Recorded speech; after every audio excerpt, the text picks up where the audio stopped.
Okay.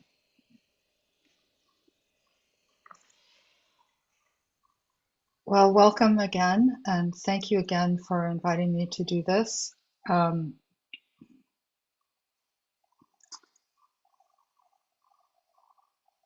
I was asked today to say something about an introduction to Mahayana, and it seems like a whole new area that you're going to be venturing into over the next months. And I thought that what I would do is begin by placing this a little bit in practice and the sitting practice of meditation, and how that might develop as you move from the foundational teachings, the Theravadan world, or what's called the Hinayana in some cases, into the Mahayana, the great vehicle of the Buddhist teachings. I guess, and I think that if you were to say what was the one topic that was the most prevalent in Chogyam Trungpa's teachings altogether, and I haven't done a scientific survey of this, but I would say that it would have to be his emphasis on the sitting practice of meditation. And so it's great to see a group of people who I know are kind of grounded in that coming together to study. Um, I, and I know that many of you have done the really wonderful practice of doing a month-long Datun, and many more of you will do so in the future. And in that situation, you work very intensely, obviously, with the practice of shamatha and vipassana, or we could say it in uh, English, mindfulness and awareness in your practice.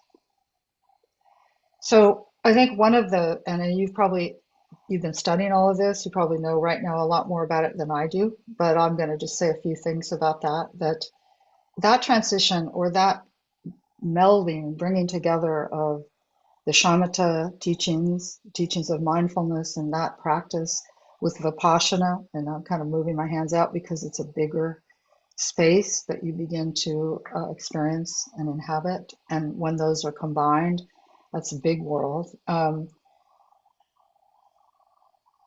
may have talked about this, but I just want to say, what is it? What is mindfulness, and then what is awareness in terms of your own personal experience, not categories or anything like that? What are some of the hallmarks of it, both in your individual meditation practice and in your everyday life? So in various places, there are examples given of that. Chogyam Trungpa talks about it in terms of driving a car on the highway. I think in the same book I read from originally, Mindfulness in Action, says that when you're being very mindful, you're paying attention to every gadget, and you have to learn how to drive the car, and you're paying attention to all of that stuff, but you lose track of the fact that you're on a freeway or a highway, and you might miss the exit sign because you don't have a big enough perspective. So awareness is a very helpful thing, and it is something that is connected with the development of insight and a larger view of the world. And obviously, that's the beginning of a transition to the big world of Mahayana, Maha, great Yana vehicle, the great vehicle. Okay. I'm hearing somebody talking. Anyway, so the point that we're at here in our world is, what is that transition like when you begin to get into Mahayana? And it is a natural progression out of your shamatha vipassana practice. But Chogyam Trungpa also talks about it as something that you have to embrace, that it just doesn't, it's not enough. And in this quote, we're going to play this morning, right before the breakout groups. I have a clip from a seminar on skillful means and wisdom that he taught in Berkeley, California, and like 50 years ago. It's the 50th anniversary of that. And in that, he says it's just not enough. You have this world where you're sitting on your zafu, which is a meditation cushion, one name for it. And he said it could be like a dry fish, a fish that dries out sitting on its zafu. And I won't give you the punchline. But anyway, he says you got to do more than that. And essentially, you have to look up, you have to look out, You have to embrace a bigger world. So that's the point I think that we're at. And I wanted to talk today, this is a bit of a segue, about how one approaches study altogether, or what I have learned about that from experiencing and studying his teachings.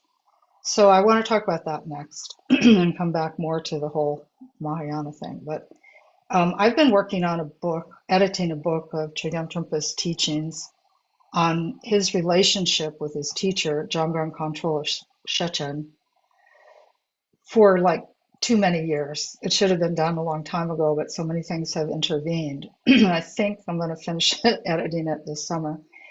But one of the extraordinary things about this book is that Trungpa Rinpoche is talking about his relationship with his teacher when he was a young student, when he was one of us. Not when he was the great Trungpa Rinpoche, however you view him, but when he was the lowly student going to study with Shechen Khyentse. And he talks about how he arrived at Shechen, Jamgon Khyentse's monastery, to study with him, and he doesn't talk so much about this, but obviously he was very intimidated in a way. Particularly at this time, I think this is the 1940s in what was essentially medieval, or maybe by then it was the early 50s, medieval Tibet. And a teacher like Jamgon Khyentse Shechen was like way on a high throne from the perspective of most of us. I don't know whether he sat on that throne, but you could sort of see him elevated in that way. So Trungpa Rinpoche, being in training and a close student of his, would have sessions with him where they would discuss the teachings. And he talks about what happened when he went to see his teacher. And I just want to read a couple of paragraphs because I think it's instructive for what we're doing in this class. From time to time, I would visit my guru Padma Trime Jamgon Khyentse of Shechen. I attended sessions of a seminary at his monastery. When I first went there, I would busy myself studying and trying to learn facts and figures about all the topics. From time to time, I would visit him personally for a private interview. The first question that he would ask me was completely different from my expectation. He would say, "How do you feel about it?" Whatever the topic was. I thought that whatever it was beyond feeling, and that I should be able to remember and memorize the facts and figures. There was no room for feeling as far as I was concerned. I would be expecting him to ask some sharp questions to reveal my weak points of learning the facts and figures. I would expect him to say, "What is the seventh bhumi, and what are the definitions of it?" Instead, he would say, "How do you feel about it?" I was completely baffled by that. I would ask myself, or I would ask him, "Did you say, how do you feel?" And he would say, "Yes, how do you feel? Tell me how you feel." I would get confused, thinking he was asking whether I was being well taken care of at his monastery. Was my room comfortable? Was I getting enough food? Or was he asking how I was experiencing what was being taught? But he never distinguished those things. He jumbled the whole thing together, asking me, "How did you feel?"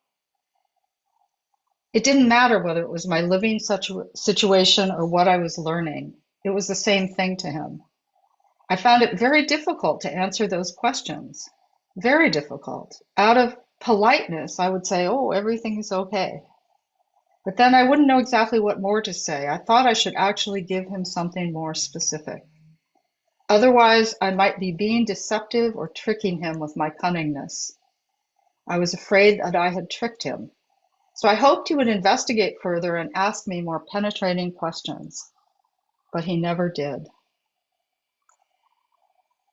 Often, sometime later in the conversation, he would just hit me again with, "How do you feel about this?" He would never ask me, "What is this?" He would always ask me how I felt about the definition of points in, say, the 10th bhumi. "How do you feel about that? Do you like it?" I thought I didn't have any choice about what I should like. I thought I should accept the doctrinal aspect of things. I never thought about whether I liked it or not. I thought it was just facts and figures, and it said it was so in the books. So that it was what it was. For a long time, I stumbled along in that manner. Somehow, then, I became a revolutionary on the spot. Suddenly, I realized that I could voice my own opinions. I realized that I had my own opinions. I could be my own revolutionary. Then later, when I would come to visit him, I had picked up his jargon, so to speak. At certain points, sometimes I would say, I don't like it. And then he was very pleased. He was more pleased by my critical attitude towards something than that of acceptance. I had thought that acceptance was an enormous mark of devotion and dedication, but somehow, whenever I made a remark of acceptance, he seemed to feel funny and somewhat distrustful, and he sort of would mumble and say, oh, yes. I learned from that the heart of the contemplative tradition was actually approaching the teachings through personal experience. So I just wanted to share that with you and to point out something that I'm sure many of you have noticed if you have read or seen or listened to his teachings, that he's constantly approaching it from the point of view of personal experience and always trying to provoke us to consider what our actual uh, instinct, intuition, and experience of things is. And sometimes people talk about Chogyam Trungpa or say that he was much more interested in people practicing and practicing meditation than study. I just want to add that or say to that that really isn't the case. First of all, he was an incredibly well-trained um, person and teacher, and he knew all those details. And he taught about them in various places. You want to know the details of all the bhumis, you can find them many places, but including in some of his books.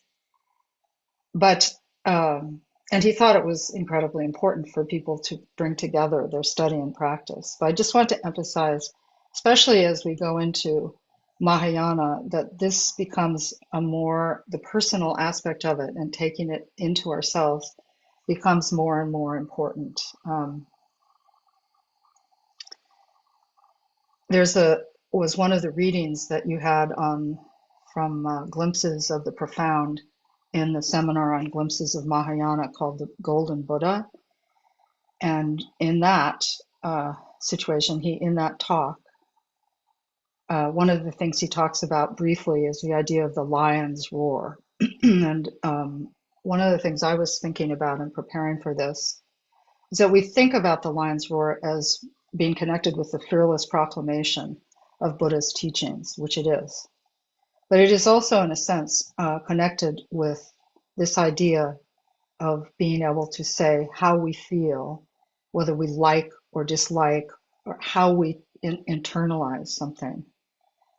There's a teaching that that I just heard. It's not from the Buddhist tradition, but it's from Nietzsche, where he talks about different stages of creativity and or learning. And the first one of those is that the metaphor is of a camel who takes everything on and walks slowly with all this discipline. But then the second stage is that the metaphor is of a lion, and that the lion can roar out and say yes and no.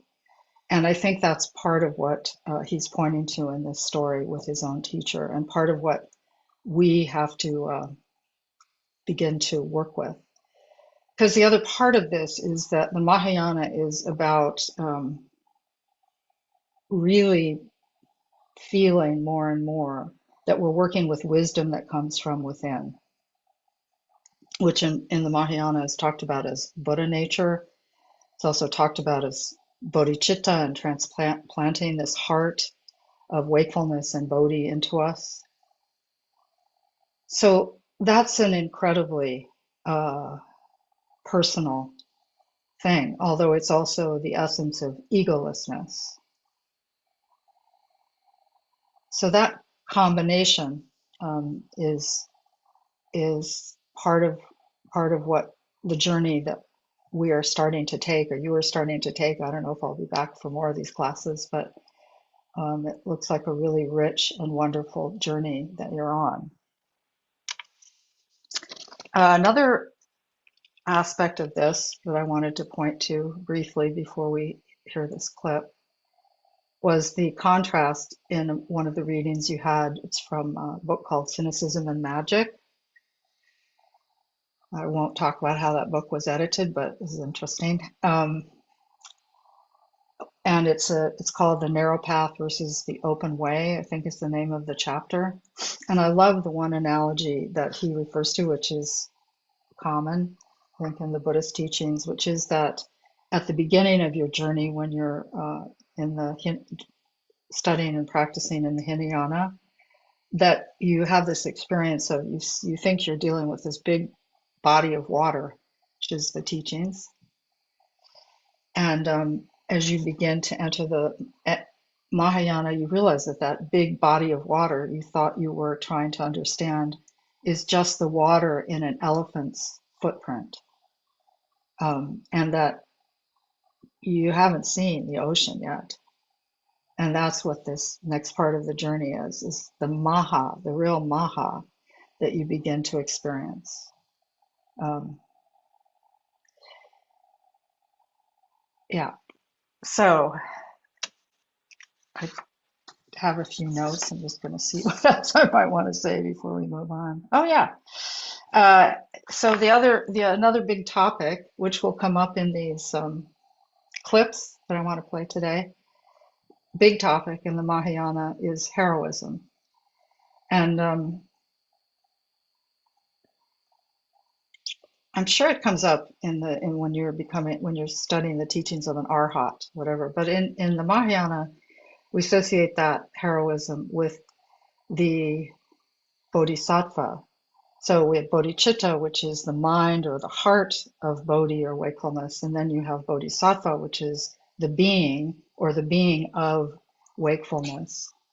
And that's the example of a Mahayana practitioner. It's the journey that you undertake when you enter the Mahayana, and it's the inspiration, which eventually, or maybe quickly, I don't know, it could take a long time or a short time, gives rise to this tremendous desire to work for the benefit of other beings, to go from sort of me to we, as in common parlance, and eventually to take the Bodhisattva vow, which many of you may have done or you may do in the future, which is a vow that commits you over many lifetimes to working to help others.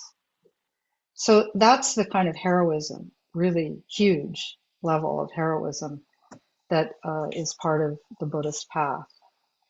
I wanted to just discuss one other part of that before we hear this clip, and that is that it sounds great, maybe, or it sounds daunting and actually claustrophobic. But in either case, one of the things that we have to watch out for is this contrast between because the heroism is about, in many ways, compassion.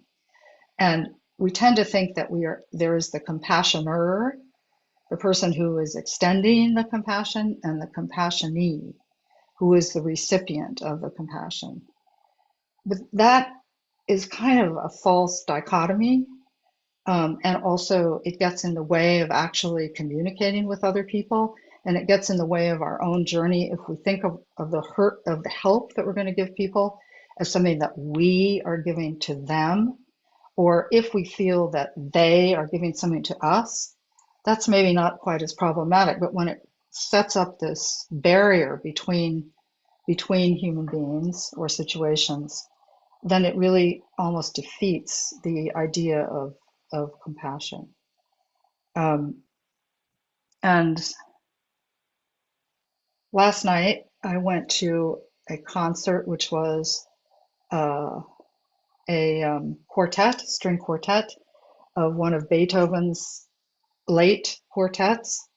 And it's part of a festival that they have every year in Halifax, where I live, Nova Scotia. And it was these four really wonderful players, two violinists, viola and cello. And I was thinking about this talk at the same time I was at this concert, and it just struck me like the level of communication that was taking place between them and the sensitivity that these people had to one another. They would pause, in the music, and their pauses were so amazing. The kind of gaps that take place in these quartets, they were so synchronized and so in tune with one another. And I felt like that was actually an expression of kind of warmth and compassion that takes place in many parts of life, and is a model for how we are being trained. I thought about Beethoven too after I thought about them, and I thought, well, that's the example of somebody who has left something. This music was written 400 years ago, and and I mean, for some of you out there, 400 years may not be a very long time. I don't know in your culture, but it is more so in this side of the pond or whatever. And that's a kind of amazing quality of how one can give a gift for the future, and that also has to do with undertaking the Mahayana journey, especially when you step out of it, so that what you are giving can go forward, not necessarily tied to your ego or persona. So, okay. So that might be enough. I mean, my intention today was just, I'm not the person to give you a lot of scholarly or categorical advice or information. So I thought it would be maybe better to share some of the sort of level of feeling. Uh,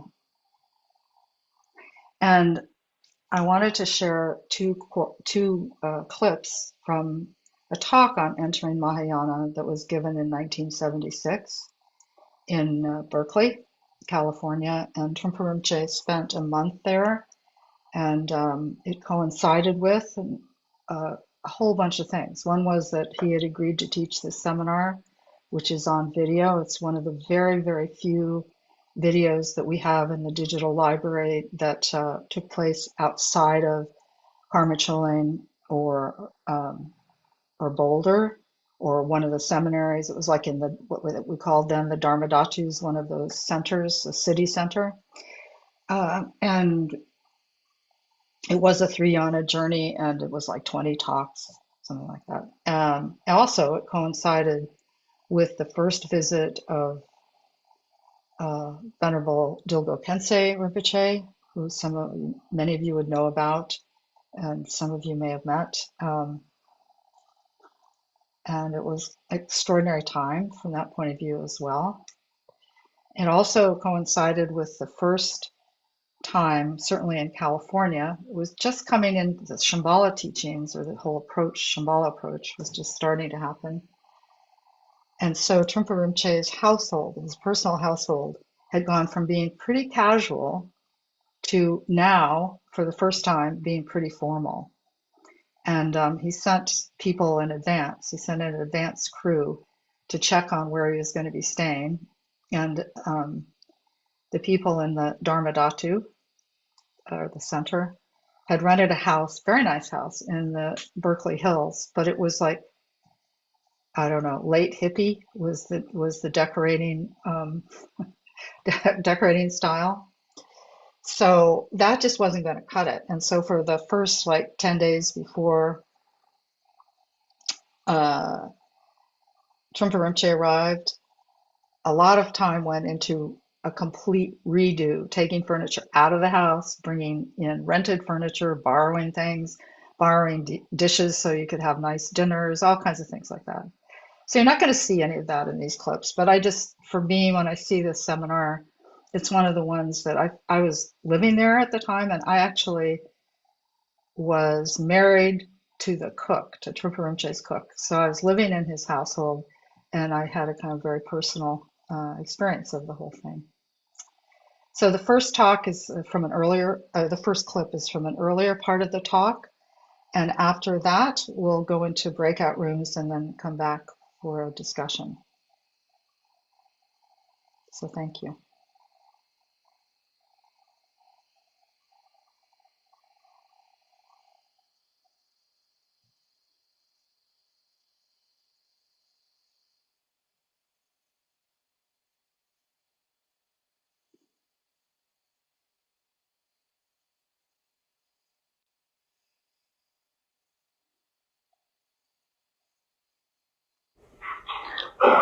Tonight I would like to discuss and go a little bit further, as we have discussed the Hinayana principle is going to be prominent in our theme, basically speaking. I would like to discuss something further in connection with the mindfulness, awareness, discipline. And it seems to be that the complete mindfulness and the complete meditation and action in relating with the things as they are in ordinary work that we discussed the other night, it doesn't quite somehow make it that we have to also extend ourselves further, much further. In this case, when we talk about a furthering, we are talking in terms of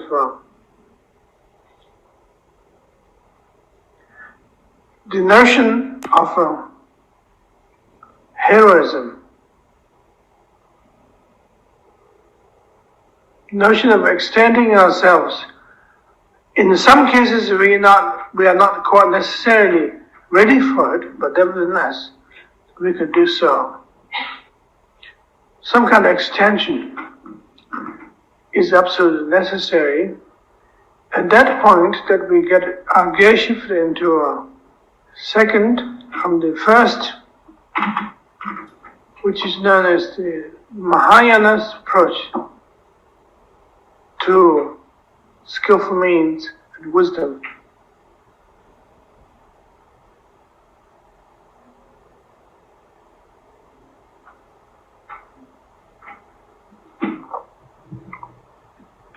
How big vision can you achieve if you regard yourself as so small?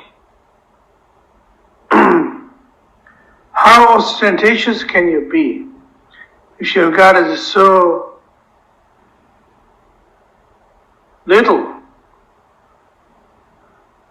and uncolorful?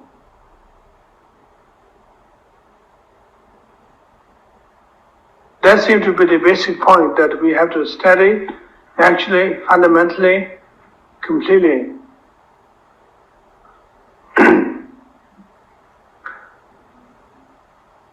As a community of Dhammadhatu, and as visionary, as a Vajradhatu person in this continent, we cannot just afford to be a drop dead as a dry fish.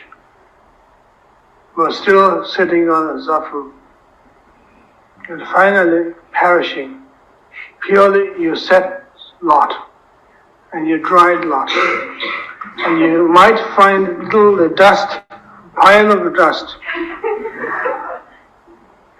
on your little cute meditation zafus.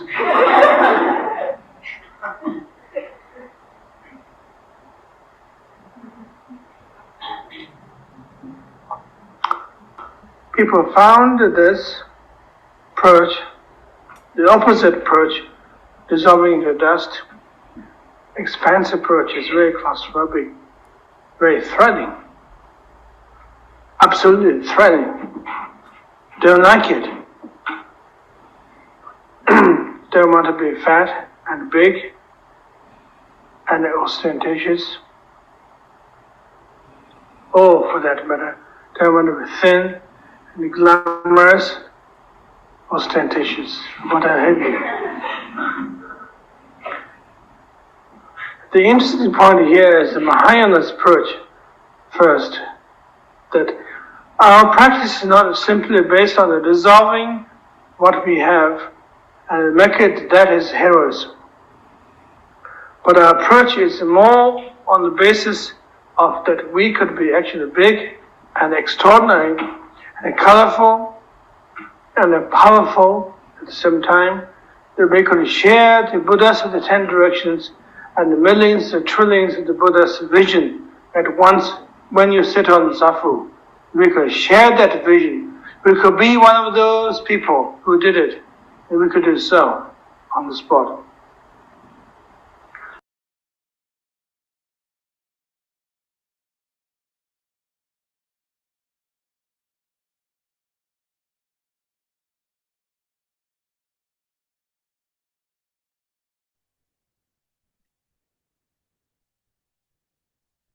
All right, so it's time for the breakout groups. And today we have 4 rooms for the Chinese speaking participants, and room 5 is for Spanish, room 6 is for French, and all other groups are English. And as just a reminder that you can choose any group if you want. If you want to change your room or you ended up in the wrong place, please do change the room. And yeah, that's it.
Welcome back, everyone.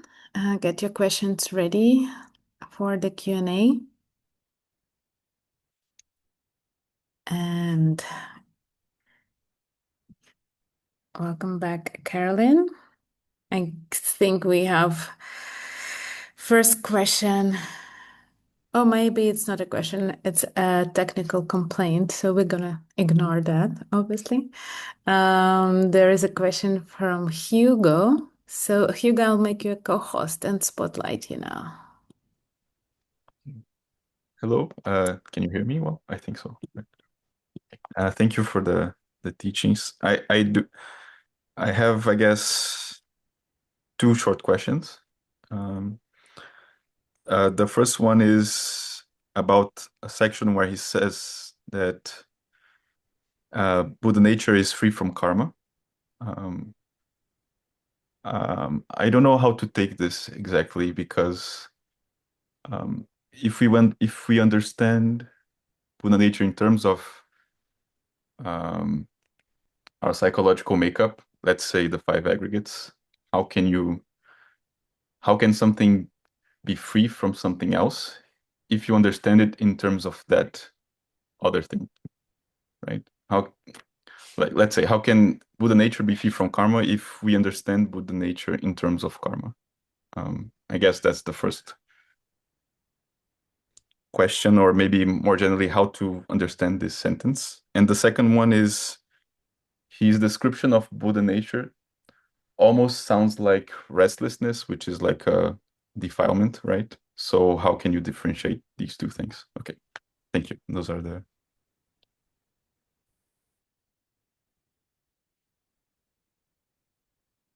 Carolyn, you're muted. Can you unmute yourself? I will. There. Yeah. Yeah, it worked. It wouldn't work before. Okay. Wow. Okay. Two short, simple little questions. The relationship of the skandhas and to Buddha nature. Wow. I'm not sure if I'm the person for that, but well, I think I'm not. So you probably better pursue that with other people as this goes along. But I would just say, if you think of space and then you think of everything that arises from the space, Buddha nature is like the space from which everything can arise. In terms of one's personal experience of it, I think we are kind of we attach it.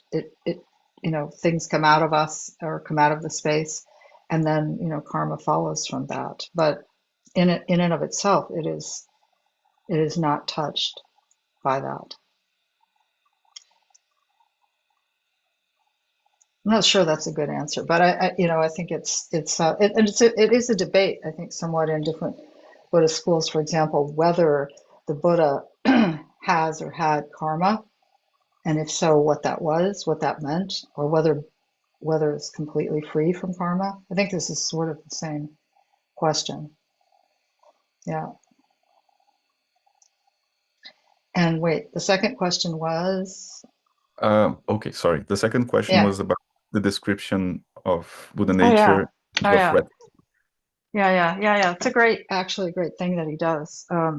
Yeah, I was reading, I don't know where you were reading that, but yeah, it's Uh, wonderful. It, yeah, it's in the second document, yeah. Glimpses of the profound. Yeah, yeah. It's that, I mean, this is an amazing thing I think that Trungpa Rinpoche does, which is he doesn't ever let you off the hook, or he doesn't kind of allow that dichotomy.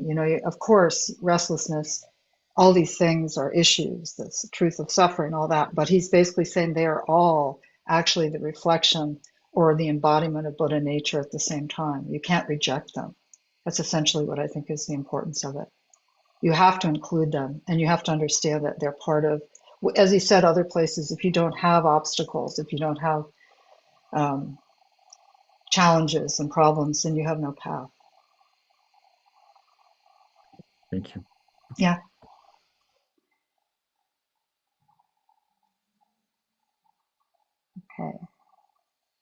All right.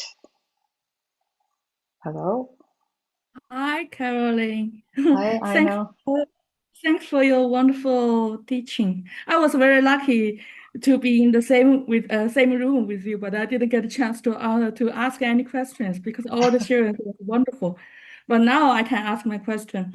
I have my question about the notion of heroism Mm-hmm. to understand oneself, right?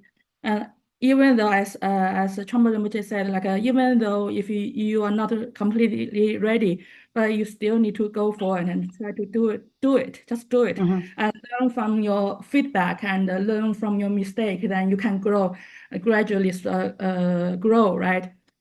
But my question is that because I'm in China and also I'm taking some teachings from another very qualified master in China, Mm-hmm. and one of his teachings said like he warned us like okay, before you do something like a heroism, then you need to double think in order to Sure. not get hurt.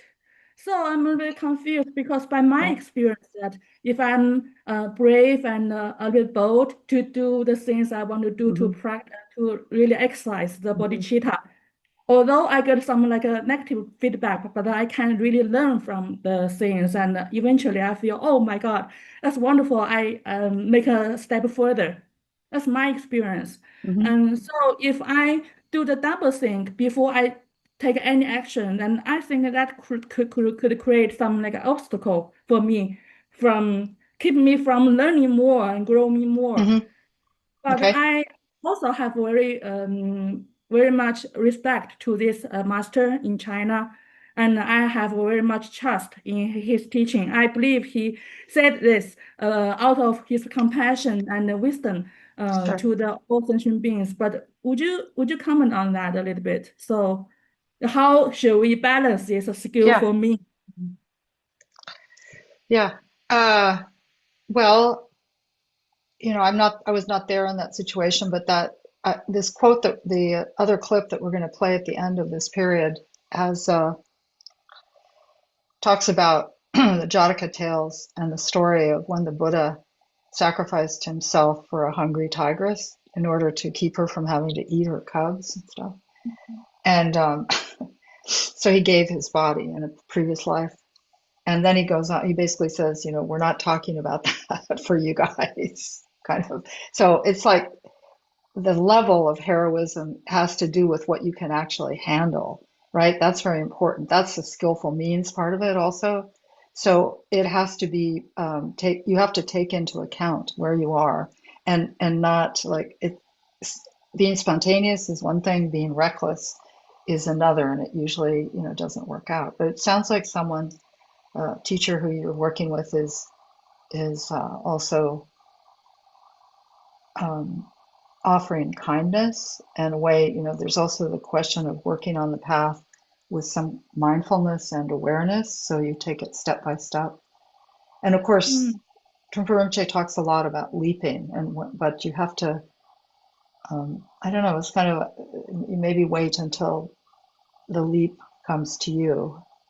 Maybe that's mm. this thinking twice, just, and also if you're about to do something that you know is difficult or frightening, you just take a minute to be there with it before you go forward. It's more what I would say. Have this mindful mind, right? Yeah, yeah. But Yeah. also big mind. Yeah.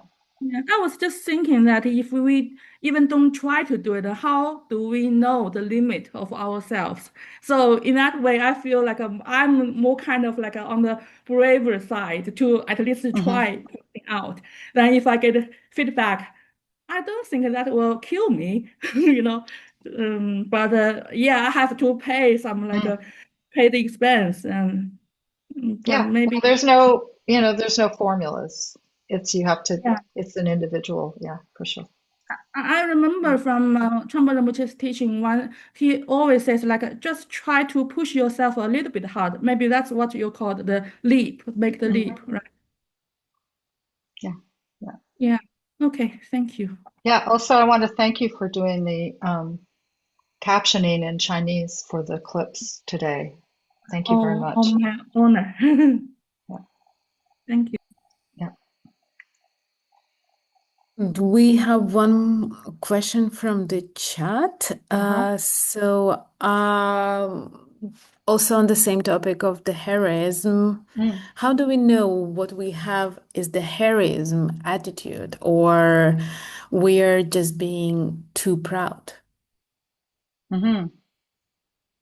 Right.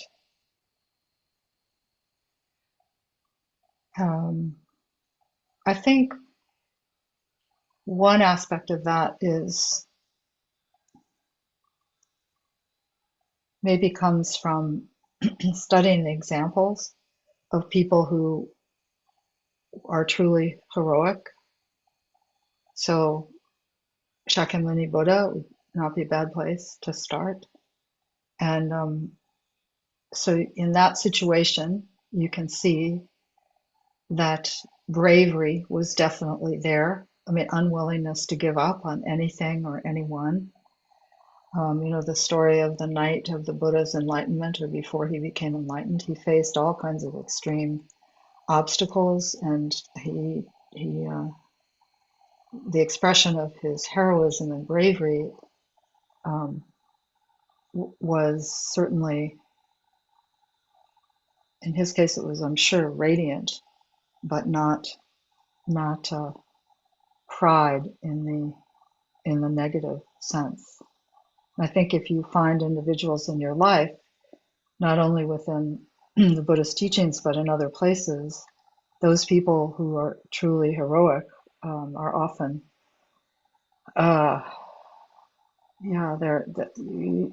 one could look at that.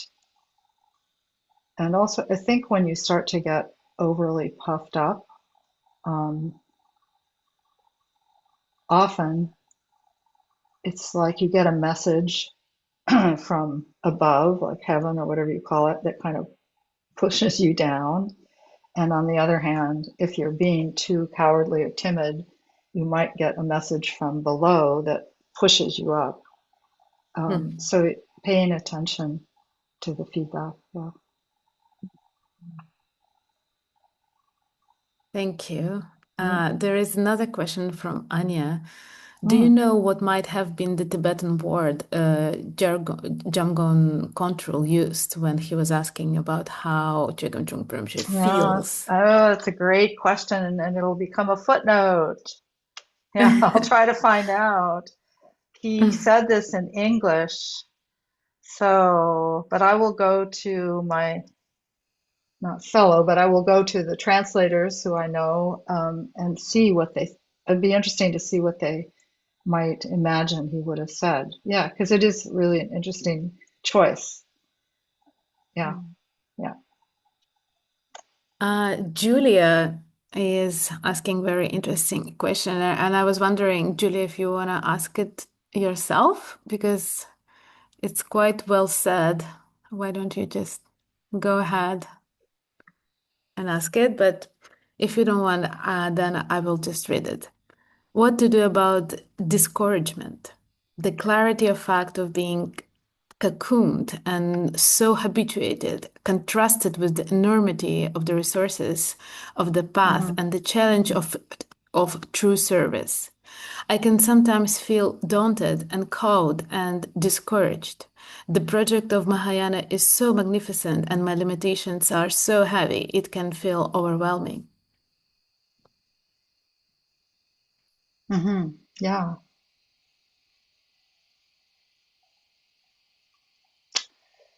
Well, it's similar to the question about restlessness in contrast to Buddha nature. I mean, that sense of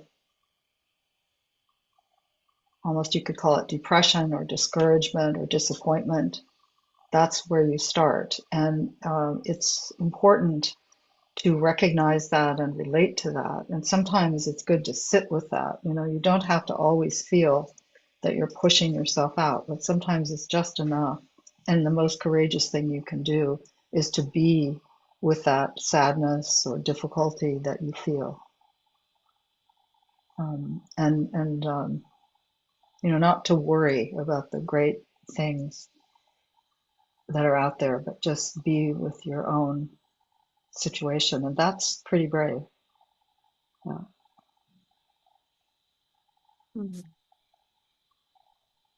Someone from our Chinese group, Sophie, Okay. is asking, can you please explain what's the difference between awareness and mindfulness? Uh-huh.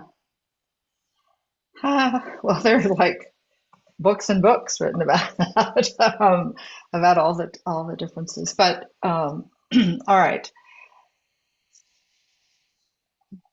mindfulness is a sense of paying attention.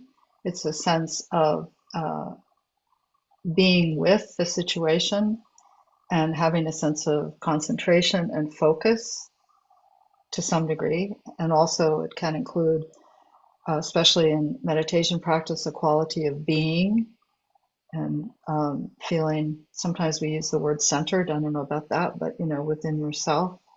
Awareness is arising out of that, an expansion, a sense of, we talk about expanding in the Mahayana, but for sure, Vipassana or insight arises from that, and it is more connected with beginning to see the textures of your perception and your experience. They're not at odds with one another. When you're aware, you can also be mindful. When you're mindful, you can also be aware, and the two also take place together. I was thinking about it today. The one example I gave of driving a car, but it's also a lot of everything has those qualities. Let's say you are making a meal and you pay a tremendous amount of attention to the recipe, which you haven't used before, and all of the ingredients, and you're following that very, very carefully and systematically, but you never taste the food. You also have to think about what dish it's going to go into, literally, what are you going to put that food in when it's cooked, how you're going to present it. Those things are more an expansion into awareness. If you lose track and you don't pay any attention to the ingredients, then you might put in a tablespoon of salt instead of a teaspoon, if that, and you'd ruin the food, right? So the mindfulness is important, but there's something, the dish, the food you're cooking as a whole is more connected to awareness. Since the person isn't, I can't have interaction if I don't see him. I don't know if this is helping or not, but yeah. Thank you for your Well, question. Sophie is Yeah. actually raised her hand, Okay. so Okay. Good. maybe Good. there is a Thank you, Carolyn. follow-up. Yeah. That is, actually a question from our discussion group from a Chinese participant. I only Yes. forwarded this question. I want to communicate with you a little. According to my understanding, mindfulness in Tibetan means a Trungpa. I want to give an example, like driving a car. Mindfulness is like paying intense attention to sort of dashboard inside your car. It represents a precise, narrow focus on immediate details, such as our breath, our body, and thoughts. And awareness in Tibetan means probably shen shen. Yeah, it's like looking up and looking out, looking up and looking out to see the entire highway. It represents a broader panoramic perspective that gives you an insight into the larger world. That's my understanding. Is that you or the person from your? That's my understanding. Good. Yeah. Okay. Yeah, that's good. That's great. Yeah. Well said. Thank you. Yeah. And I just want to encourage people to raise their hands. And meanwhile, I will read the question from Kabir Yeshe. When and how do you know you're ready to jump into the world, to graduate into the Mahayana attitude on your own accord, not referring to the situations when you have no choice?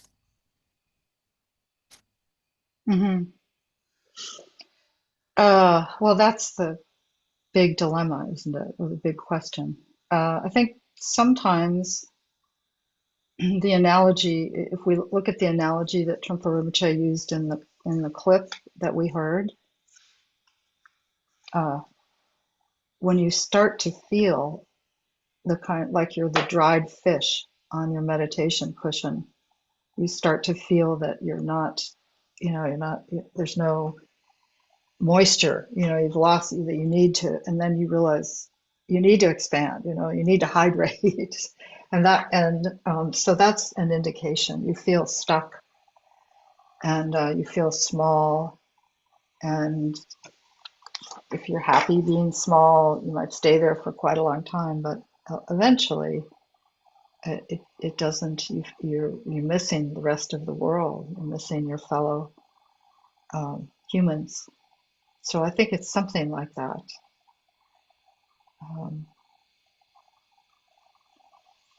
I think it's different. I don't think there's one answer, but I think it's, yeah. Kabir, did you want to follow up on this question? I saw your hand was raised for a second. But if not, we're gonna ask Ines to unmute herself. Thank you for your teaching. I wanted to know, how do you contemplate between renunciation and heroism? Do you have any personal experience that you like to share, maybe? Between renunciation and heroism. Okay.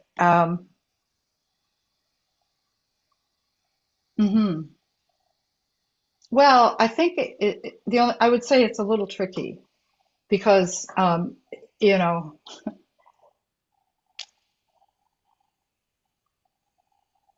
sometimes renunciation seems more straightforward if you feel that it's giving up something.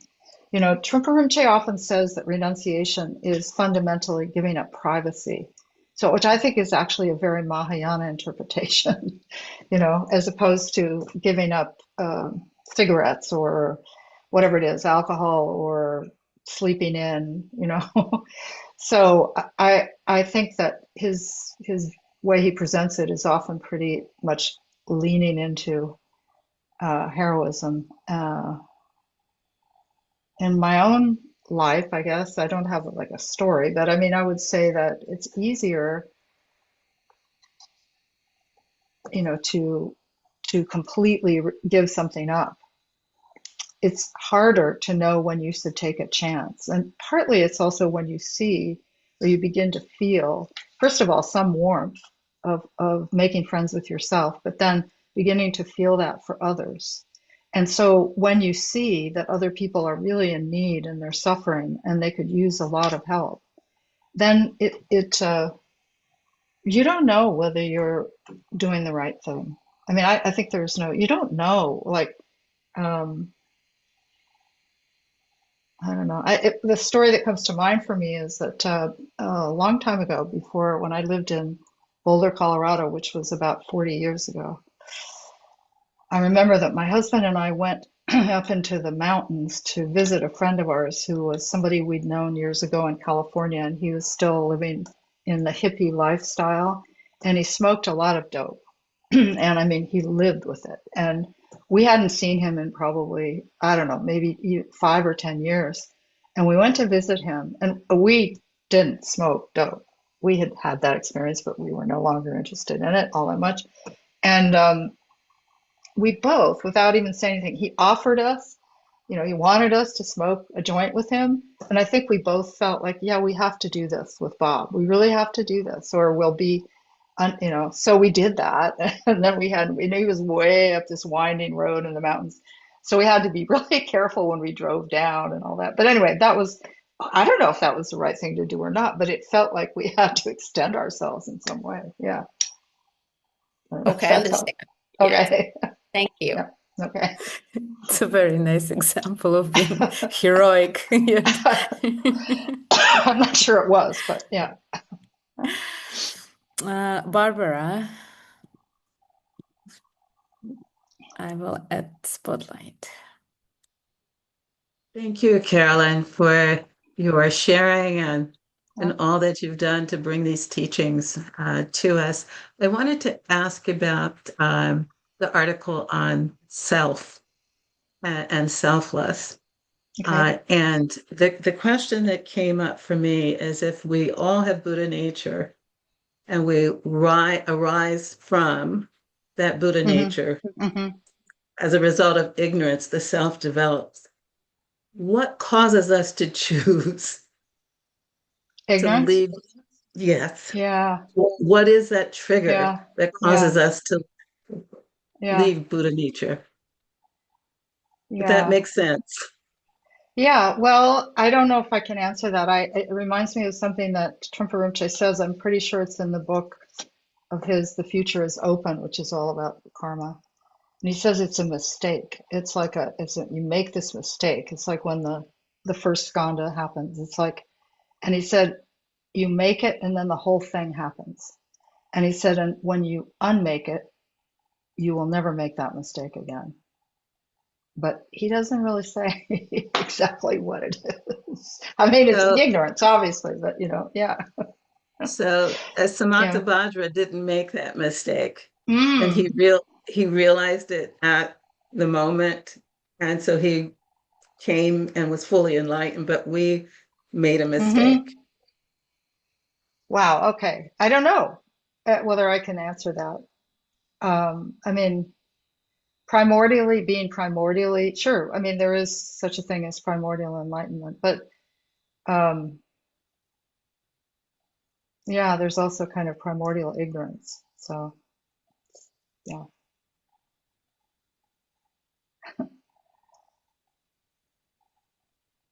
Thank you, Barbara. So Kabir asking a follow-up question about heroism, right? And how do we know when we're ready? Now I look into my experiences and I have a follow-up question. How does one distinguish between feeling like a dried out fish in need of contact with other versus being haunted by loneliness, which one may just want to sit with?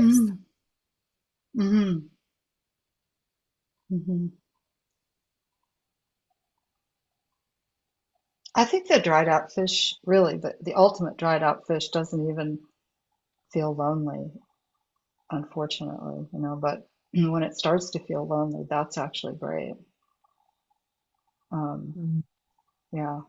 And being alone is not necessarily the same thing as avoiding. If you're truly working with your own aloneness and loneliness, I think that brings you closer to others in the long run. I hope that helps, Kabir. Yeah. So, Audrey, you can now unmute yourself. I'm not sure how exactly relevant these thoughts are, but just this idea of being alone in loneliness triggers what's been coming up as I'm listening. And as someone who's never technically alone because I have young children, I've become sort of a hermit in this current stage of my life. yeah. And in a lot of ways. And thinking about the generosity of openness. And it reminded me of first time I ever went to the ocean in the Bay of Fundy, and I was a little kid, and I found a hermit crab, and picked it up, and I held my hand up like this, and it crawled out of its shell into my hand, and then I turned it over and opened up, and it was, and it was all of a sudden, you could see it was wriggling around, and I thought, that's exactly how I feel. with this kind of trying to, get in this comfort zone that I'm I don't know if you want to call it that. It's very different than how things used to be for me. But right now, I'm so used to this little world of hermit-like existence and that feeling of, even right now, talking to you, my heart is beating. I can see everyone's faces, and I'm thrilled to see everybody. It's nice to be a part of something, but at the same time, I have that that's the image in my mind, is this hermit crab in my hand. And poor thing, I gotta give it back. It's Yeah. So you spend a lot of time with your children? I do.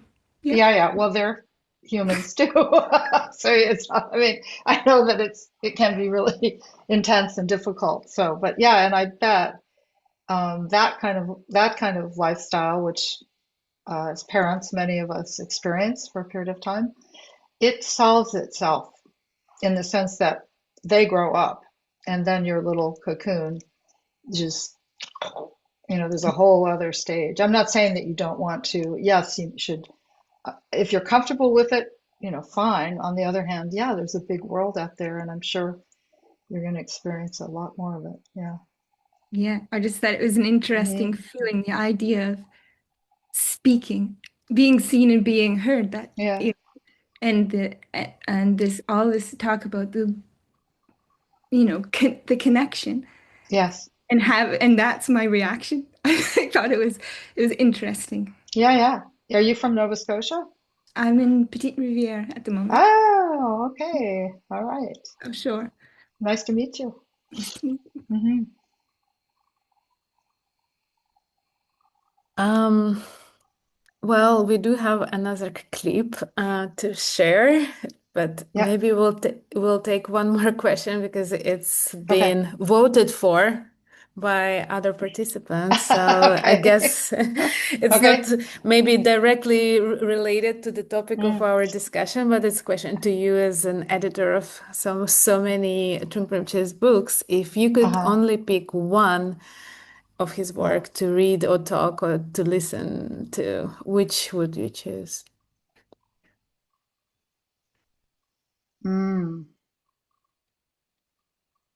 Well, the one that popped into my mind, I was going to say you could read the collected works.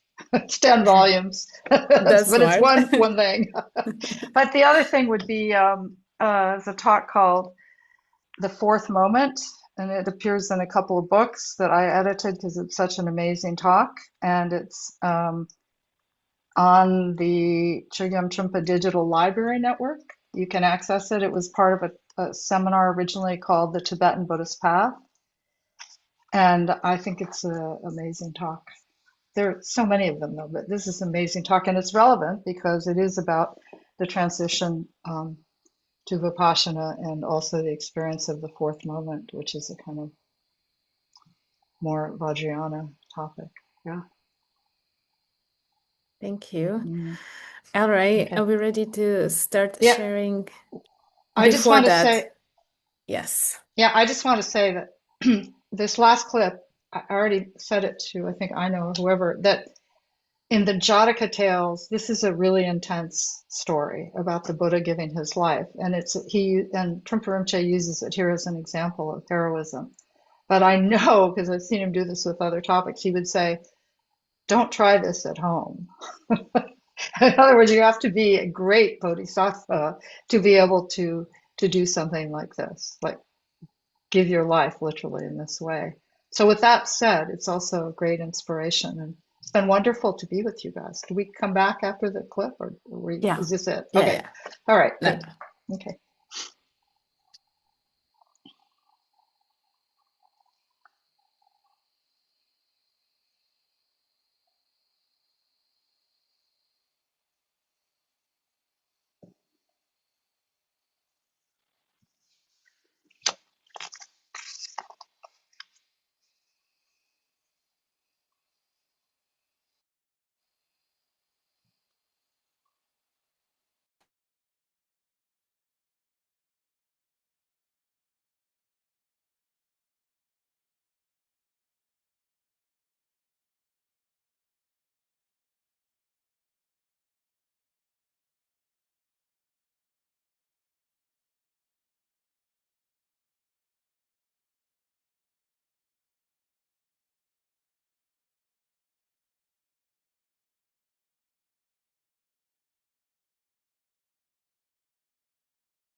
Reason why it is not so good is not so kind and generous. And if you took the other aspect of the whole thing, is what's known as the heroism of the bodhicitta, of the Mahayana approach. The heroism, in this case, not so much of a naivety that everybody can walk on the wide, gigantic highway and everything's going to be okay, particularly. But heroism, in this case, is some kind of giving, a noble concept that's been born in the Buddhist world. Noble concept, noble idea. And the very notion of nobility here is a sense of gentility and a sense of compassionateness and a sense of unyielding.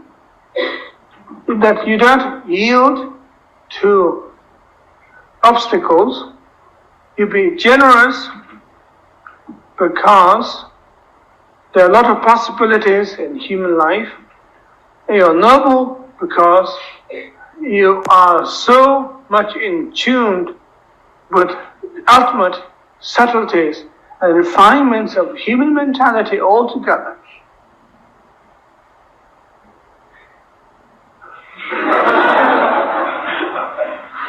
That is bodhicitta.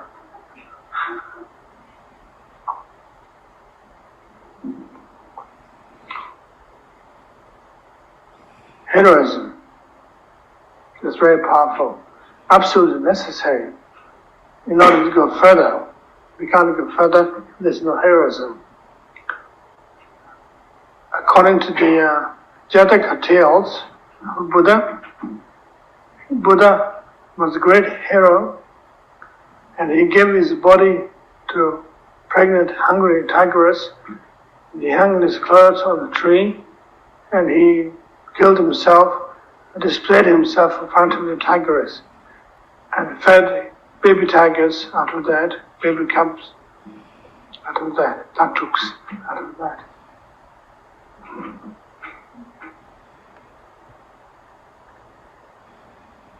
People can do such thing. People done so. But at this point, as far as our situation is concerned, we are not particularly asking for such extreme measure necessarily, but simply, gently and dignifiedly, that we could actually become heroes, actually can surrender to become, propagate yourself with others, that give yourself donated to others, that this body of mine, this mind of mine, is yours. Please help me. Help yourselves in helping me.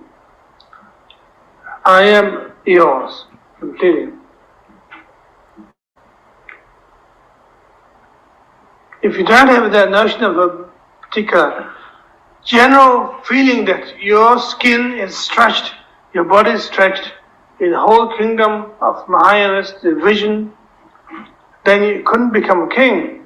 The Buddhist notion of a king, this point, is somebody who actually gives their life. And somebody will let them to walk on their body. At the same time be served generously at the same time by the caterpillars and the worms and flies you have sits on you.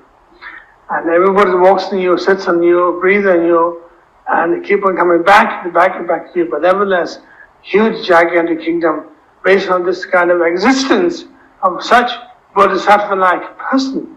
It's there, or it is the earth, it is the boat, it's the bridge, it's the highway, it's the reservoir, it is the mountain ranges, it is the whole thing. So all those analogies be described in the texts by saying that if you can't become the basic sustenance of whole sentient beings, you can't be a bodhisattva, or you can't develop bodhicitta, basically speaking.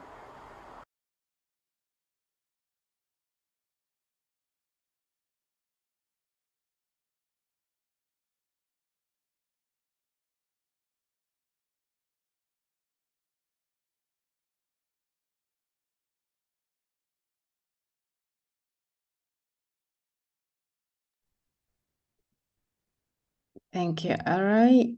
Tashi, are you I'm here. are you here? Yeah, you need to turn on your video. Yes, now I can spotlight you for everyone. Okay. Carolyn, Yes.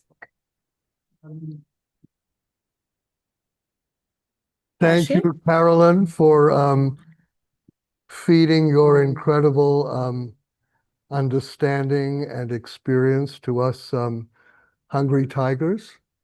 I'm sorry I lost you there. I had, along with fickle thoughts, fickle internet. So I just want to ask you, please, just to continue your incredibly heroic endeavors. And may all the work that you're producing to perpetuate Chogyam Trungpa Rinpoche's legacy last for even longer than Beethoven has been with us. So may people be reading the collected works that you edited 500 years from now and more. So thank you very much for being with us today, Carolyn. It's a real honor to have you with us. Thank you. We'll do the dedication.